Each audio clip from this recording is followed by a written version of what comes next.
With the announcement of Metro 2039, which is a game I am very hyped for by the way, I decided it's time to look back at the history of Metro. And what better way to start it off with the first game in the series. Metro 2033 originally released in March 16th of 2010. This game was based off the 2002 novel with the same name by Dmitry Glukhovsky. 4 years after the original release of the game, Metro 2033 was remastered into Metro 2033 Redux. 12 years has passed since the release of a version of this game, and the question remains, does this still hold up? Well, the short answer is yeah, and I'm going to explain why. I know there's been hundreds of videos made on this game, however, I wanted to put my own spin and give my own take on why this game is still worth playing. Be warned that this video will include spoilers and popping up on the screen right now. This is when I last played the game before I made this video, so it has been almost a decade, and it's definitely time to change that. I miss these linear experiences that most modern games do not give you anymore. It's mostly just open world slop. This might be a hot take, but sorry Exodus, that includes you too. You are a good game, but I do think that the original two games that offer the linear experience is just superior, even though Exodus is still pretty good A-tier game. Well, let's get into why Metro 2033 is still worth playing 12 years later.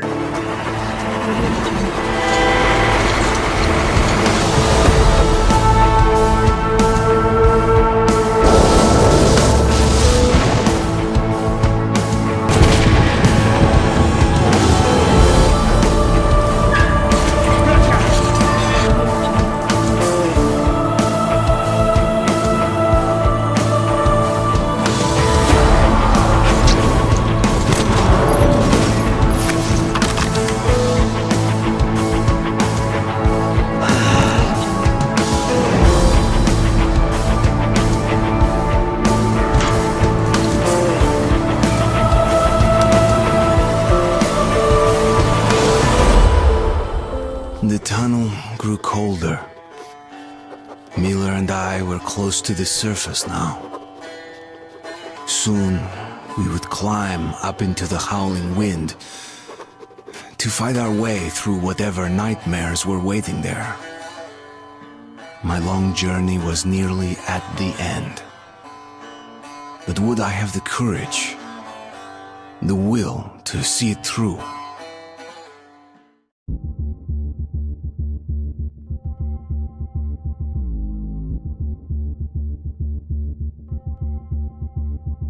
The world of Metro takes place in a nuclear winter post-apocalyptic Moscow. What exactly caused the bombs to be dropped in the Metro universe remains mostly a mystery. However, it is heavily implied that a conflict in the Middle East led to a massive cascade of events that eventually caused a global nuclear conflict. The nuclear war occurred in 2013. This war became known as the Great War. The surface was left irradiated and toxic. Clouds covered the sky and caused temperatures to drop below freezing. These conditions forced the people of Moscow to form a society within the Metro system, as the surface became uninhabitable for humans. The environment was not the only thing you had to worry about in the world of Metro. Multiple variants of mutated creatures roam the ruins of Moscow. These mutants include the Watchmen. No. Not that Watchman, I mean these guys right here. They are fast, dog-like predators that hunt in packs and overwhelm their prey with numbers. The Nosalias, aggressive, tunnel-dwelling mutants that frequently attack metro stations. These are rat-like mutated creatures. Demons, massive bat-like creatures that rule the skies and can carry humans away, which happens a lot within this game, as you'll see. Not too far. I'm on the free world or open world. Fucking game. Yeah, they sucked. Next we have the Librarians. Oh, son of a bitch. Yeah. What? Resident Evil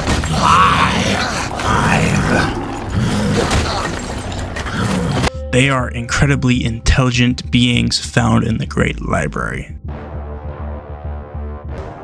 The Dark Ones.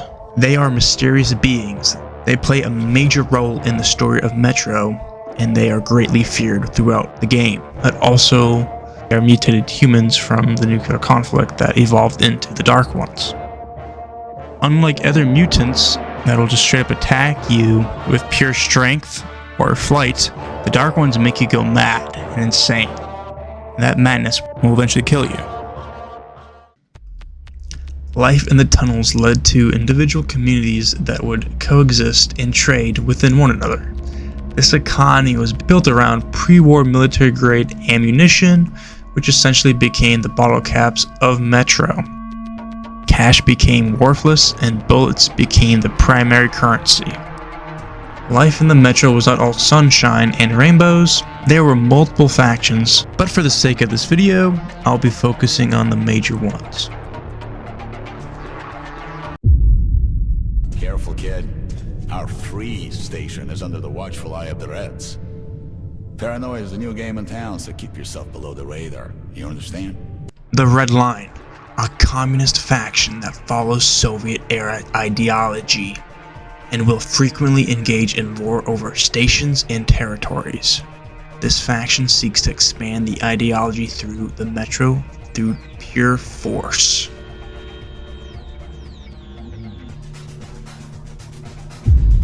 Polis. Considered the center of the Metro, Polis acts as a neutral zone and is home to some of the Metro's most important leaders, scholars, and military forces, such as the Spartans. P.S. The people of Polis also suck, and you'll find out why once we get into the story part of the video.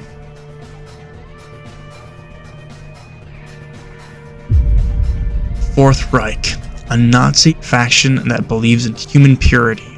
They seek to eliminate mutants and discriminate against those they view genetically impure, including some people born after the bombs fell.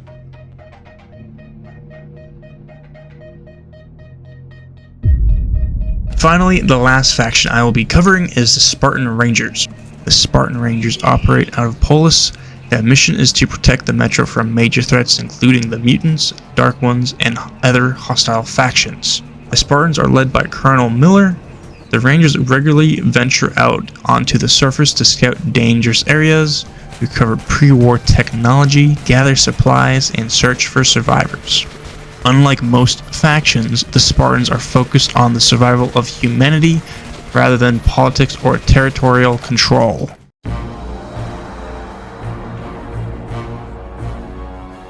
The game is filled with abandoned stations and haunted tunnels. And these tunnels are stuck in the past.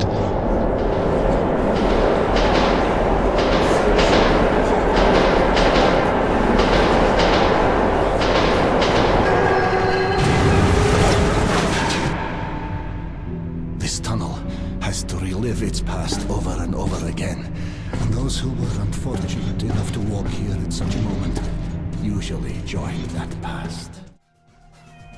These areas can be home to strange anomalies that can either be used against mutants or become an even greater threat, depending on your actions. Some of the supernatural moments in Metro are generally unsettling because the game never fully explains them. You see ghosts, hear strange noises, and witness things that shouldn't be possible. The lack of answers make these moments even creepier. Mom?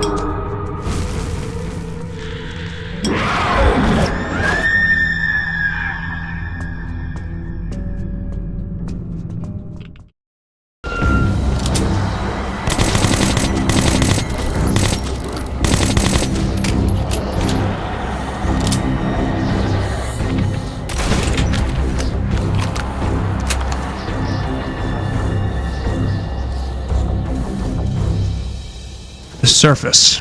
The tunnels represent what remains of humanity. The surface, however, shows what humanity lost. The surface is a frozen wasteland, skyscrapers have collapsed, and what was once a loud, bustling city is now completely silent. 50,000 people used to live here. Now it's a ghost town. That quote perfectly describes the world above.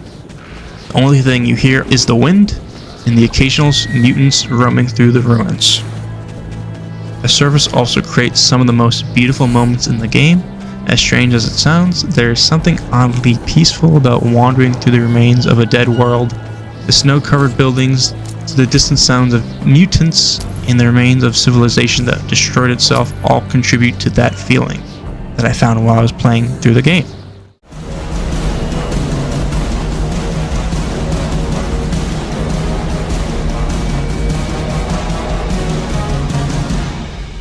In Metro 2033, you play as Artyom. Artyom is from the station exhibition. However, that quickly changes when the station comes under attack by mutants, presumably led by the Dark Ones. Once the attack is over, Hunter asks Artyom to seek the aid of the Spartans, especially Colonel Miller. I must go recon the situation. Listen carefully, Artyom. If I'm not back here by morning, you must get to Police Station and find a man named Miller. Tell him what's happened to me, and what's stirring in the northern tunnels. Show this to Miller, so he knows I've sent you. I trust everything to you, Artyom. Don't let me down.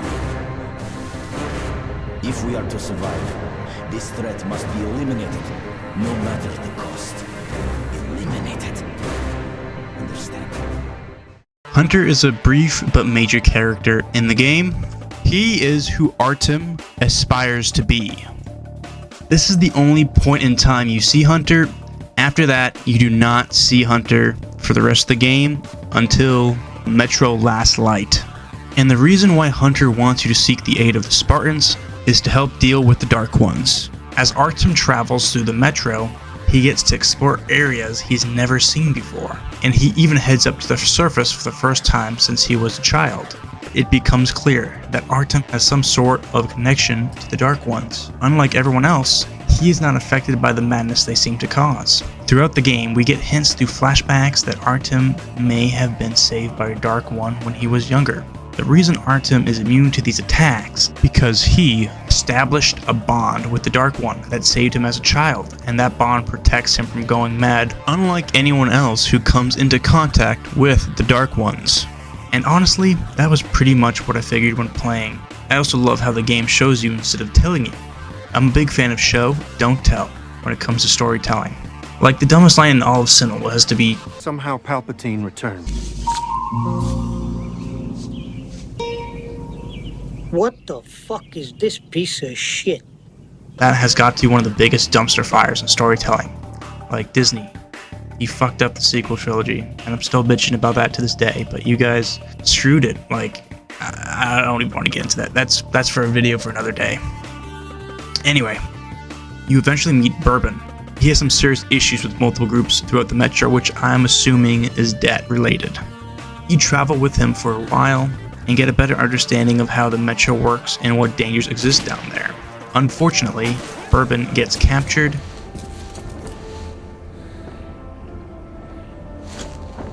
Shit, I can't fit. Okay, you just stay here.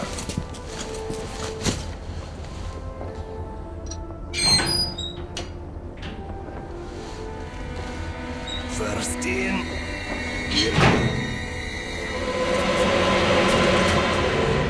Hold it!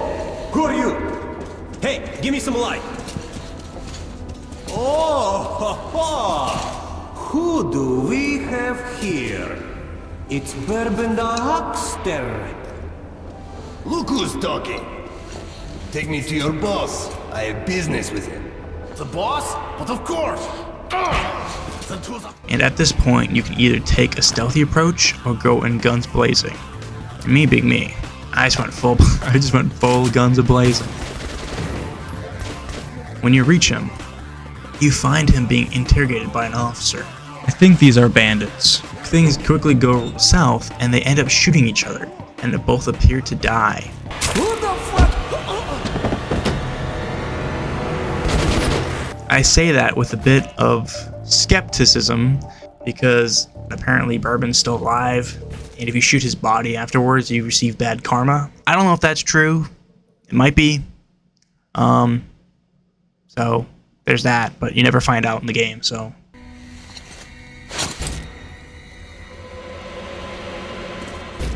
You can keep your weapon down, young man. After this, Khan basically appears out of nowhere and comes out from the ceiling. Seriously, the man just comes out of the ceiling. You can either go with him or get killed by the remaining bandits who want you dead. While traveling with Khan, you get to see some of the stranger sides of the Metro.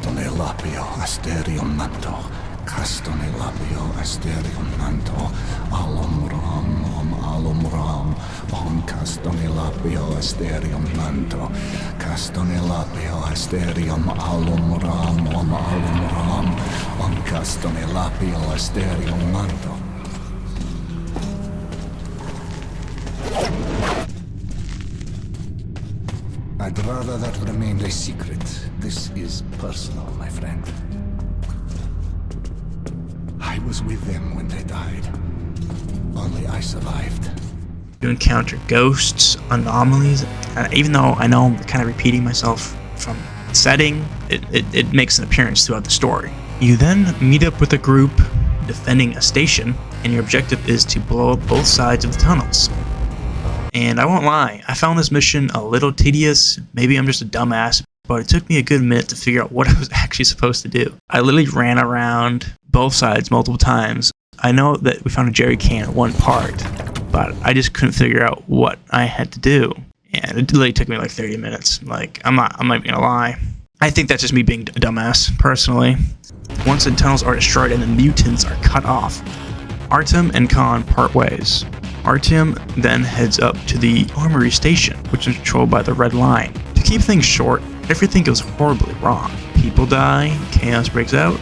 After escaping, Artyom finds himself hiding underneath a rail cart, and with is actually a neat little Easter egg, referenced in the book, Metro 2034. But things never go smoothly for good old Artyom. He eventually falls from the cart and ends up caught between the front lines of a war between the Reds and the Nazis. Naturally, both sides want to kill you, so you have to fight your way through the conflict. Or you can go stealthy, but I did not do that. In the end, Artyom does get captured again by the Nazis. However, Spartans come to Artyom's rescue. Red Scout, offer a prayer to your marks or whoever.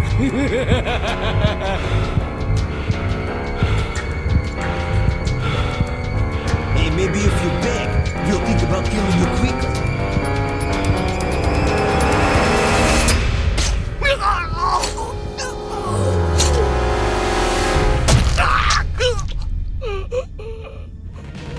The Spartans that saved Artyom was Pavel and Ulman, but one of them dies along the way.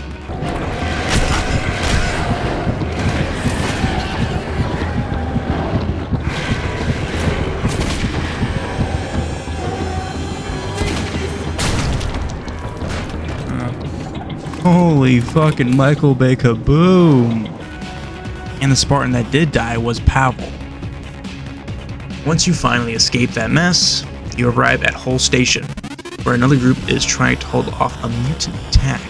Things go about as well as you'd expect. The mutants break through, people die, Artyom gets knocked unconscious, and then the station falls. And once Artyom comes to, he explores the ruins, and he comes across a kid named Sasha.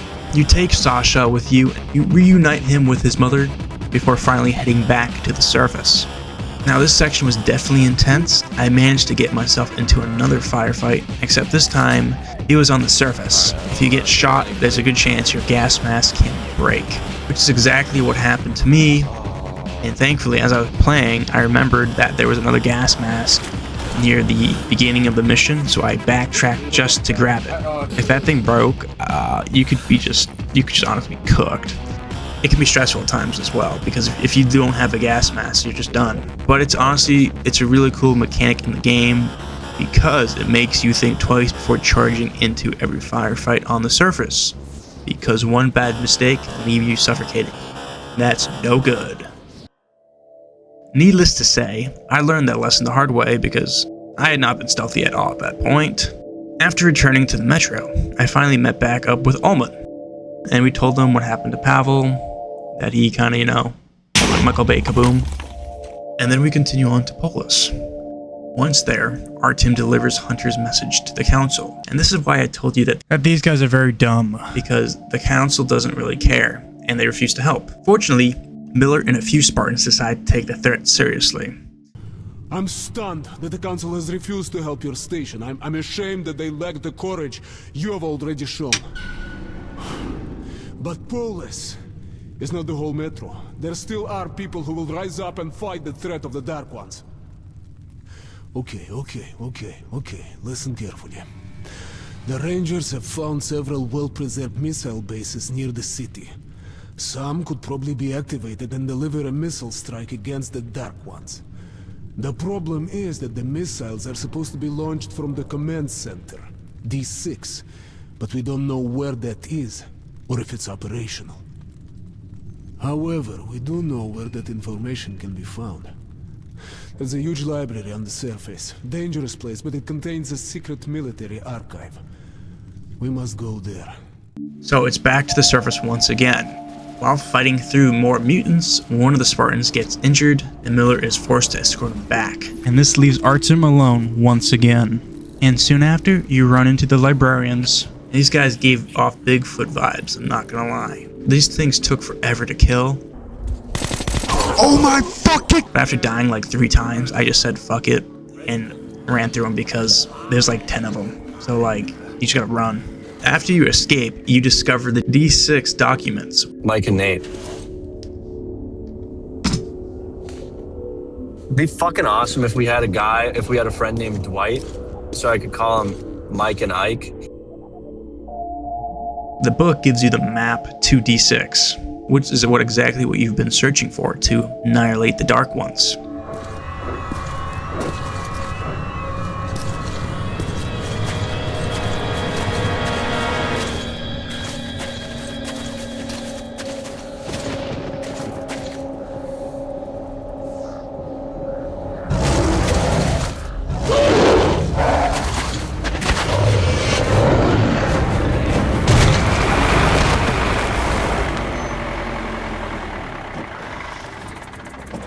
Where you going, my man? I'll take you there for 50 bullets.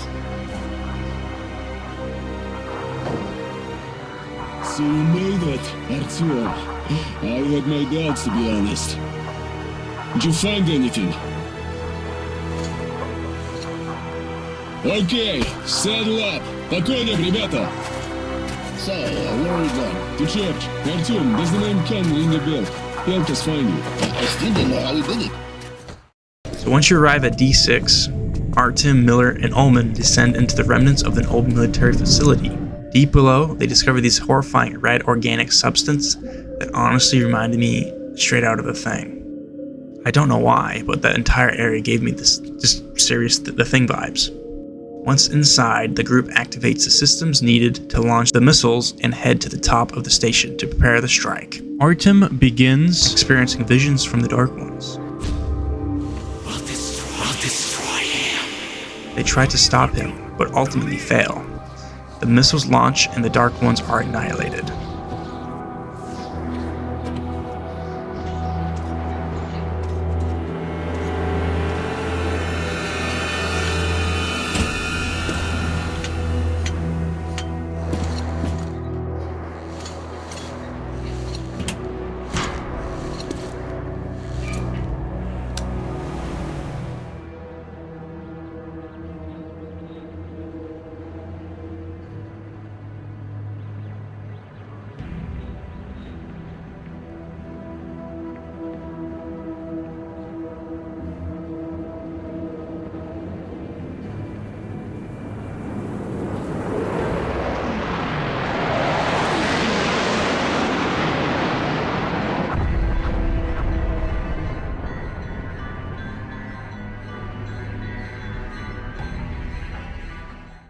This is the ending I got, and is the considered canon ending in Metro 2033. But there is another ending, where Artyom chooses not to destroy the Dark Ones. And what makes this canon ending tragic is that the Dark Ones weren't actually trying to destroy humanity. In reality, they were attempting to help humanity and establish contact. I also realized that, looking back at this footage, that I missed 2 mutants you fight in the game, which is the spiders. Our little friends are here, I see.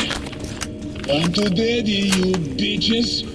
And those like red ball creatures that come out of the red thing down in D6.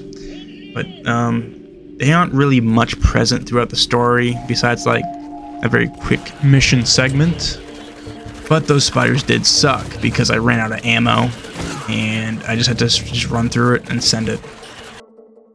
Some background about Artyom is he is a silent protagonist for the most part. And the reason behind this is probably the same reason Gordon Freeman is silent, which is to fully immerse the player in the shoes of that character.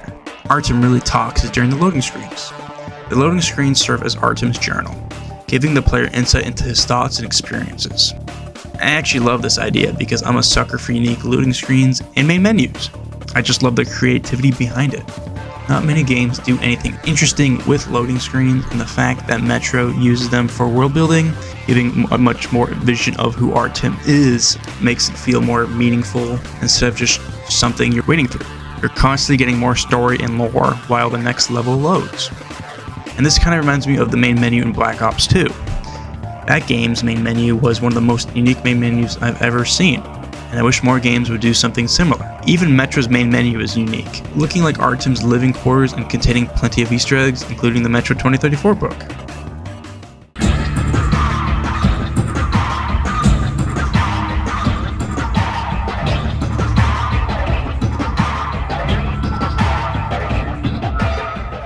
For a game released in 2014, Metro 2033 Redux holds up surprisingly well.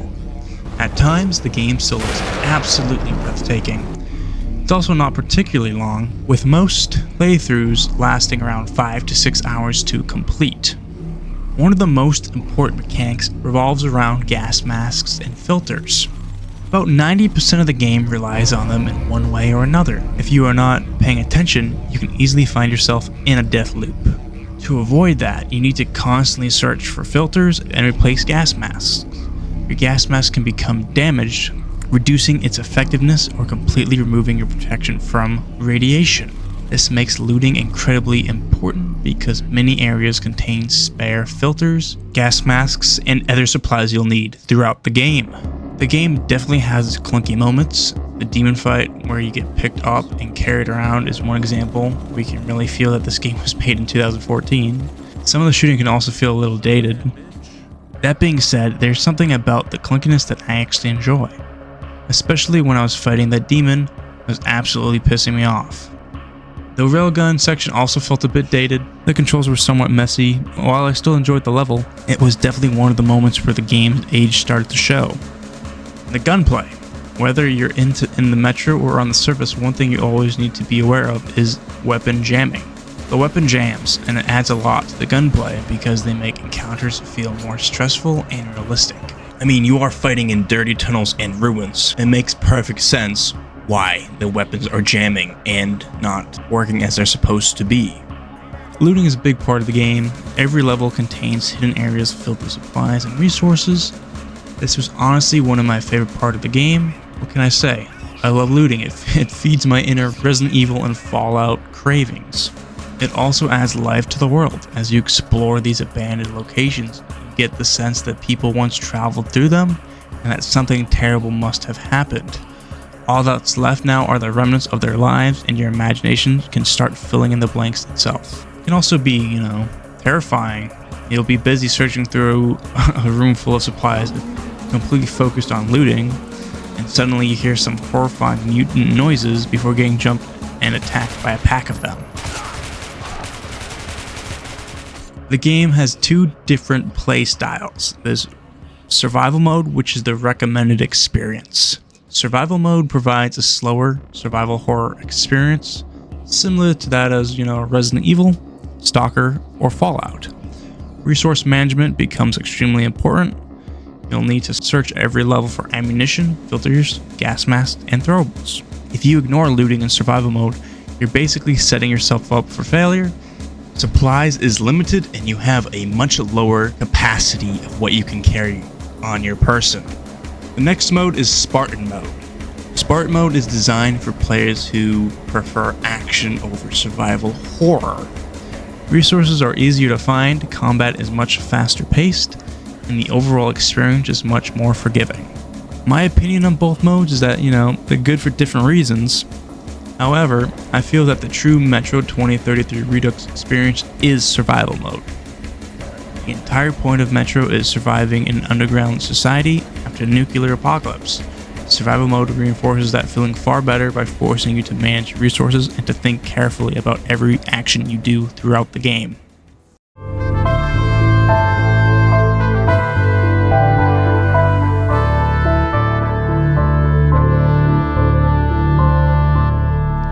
After beating Metro 2033 Redux in 2026, I felt the same way I did when I first played it. Has the game aged a little bit? Absolutely.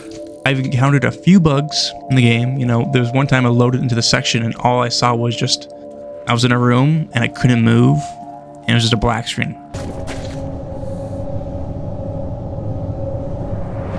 Okay, what the fuck? And I thought that was part of the game, but then it lasted for like 10 minutes and I had to go on Reddit and find out what the cause was. Yeah, there's definitely bugs in this game, so be aware of that. And I was like, what the hell? What is going on? But, you know, there are moments where the gameplay feels clunky, some mechanics show their age, and certain sections remind you that this game was originally released over a decade ago. But despite that, Metro 2033 Redux still succeeds where many modern games fail. It creates an atmosphere that consistently keeps you immersed in its world. Every bullet matters, every filter matters, and every trip to the surface feels dangerous, mysterious, but exciting. The game trusts the player to experience its world rather than overwhelm them with endless objectives, map markers, and repetitive side content that many open world games suffer from.